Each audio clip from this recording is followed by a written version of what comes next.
Hello, boys and girls, ladies and gentlemen. This is Defub21, and as per usual, I have a new video game trailer for us to look at today. The name of the trailer is Tooth and Tail Story Mode. So I assume it's about the assume it's a single-player story for this game, Tooth and Tail. It's a strategy game apparently of some kind. I know, as is usual with me, little to nothing about this indie game. I think it's an indie game. So without further ado, let's take a look, and then I shall, tell you my views on it.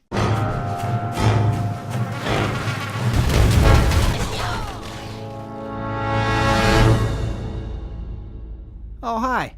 I'm Andy Schatz, Creative Director of Pocket Watch Games, and this is Tooth and Tail's Story Mode. Itouche.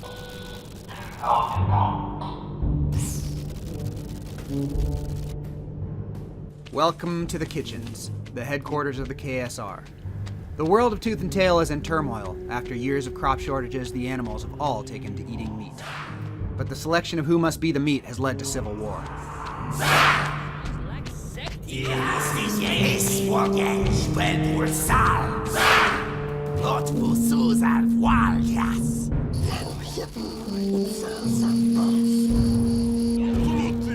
You'll be able to play as the leaders of the four factions, following their storylines, and playing through a long single-player campaign, with unique gameplay and stories behind each of the strategically challenging missions. Each of the missions is set in a procedurally generated map, which means that each attempt to beat a mission will require unique strategy and improvisation. This isn't just a string of randomized skirmishes, though. The mission at Lake Vel will always have a snow-covered village bordering on a massive lake, while the prison break in the Snickery foothills will always be a winding maze through a dry, mountainous forest. Tooth and Tail's controls are elegantly streamlined, making it easy for those new to the real-time strategy genre to pick up and play. But the strategy is complex. The story mode will challenge even the most hardened RTS veterans. I hope you enjoy your time in our world of animal cannibalism. Tooth and Tail launches September 12th.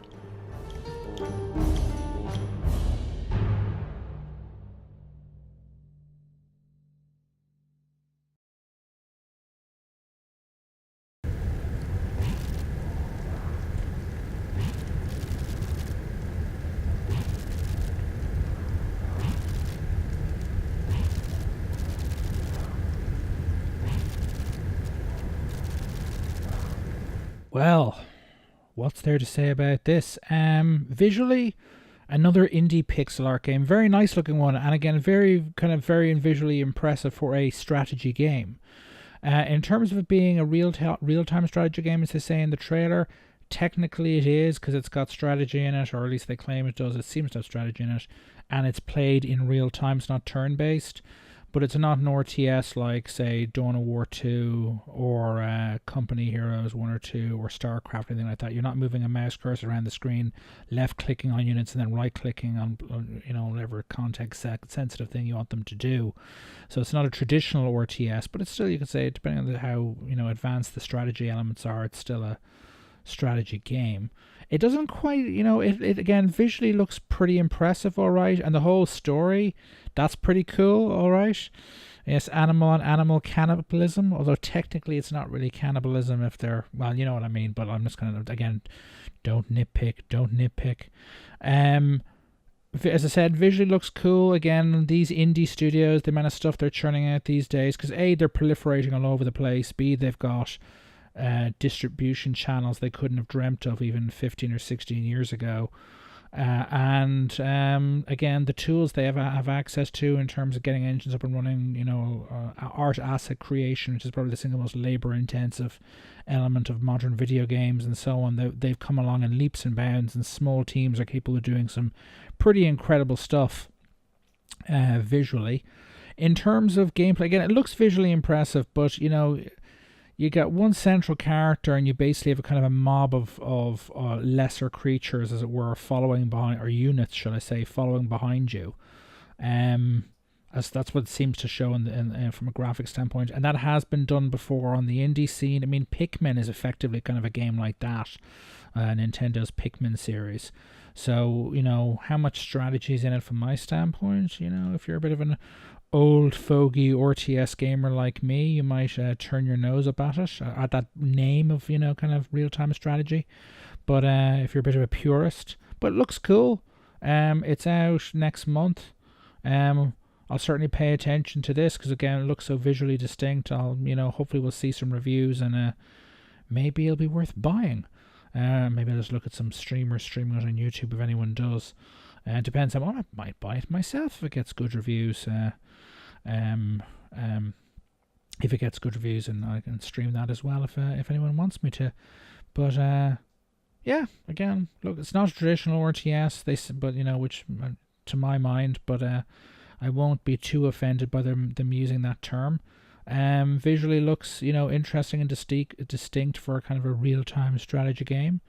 And I'll be paying. It's succeeded in making me pay attention to this game and knowing it exists. And I'll wait and see what the reviews are like, and if they're good, I may well buy it. Let me know your thoughts on this in the comments. Whether you think using the term real-time strategy game really properly applies to this or not, or any other thoughts on it. Again, the fact that the single-player maps are randomly generated. Actually, that would be the other thought I would have just really coming to it.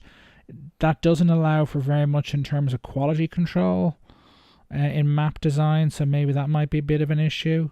I know Sundered has gotten reviews that have said that kind of one of the main issues with it or negatives with it is that that's a side-scrolling Metrovania game for those who don't know, is that the levels on the maps are randomly generated, and again, there has been some comments by reviewers about that maybe negatively affecting the overall quality of the levels, not being as good as they could be from a level design standpoint if they'd been created manually, as it were. But anyway, we'll have to wait and see for the reviews and see if that works out for them or doesn't. Anyway, let me know your thoughts in the comments. This is Defub21 Impressed, signing off. Toodaloo.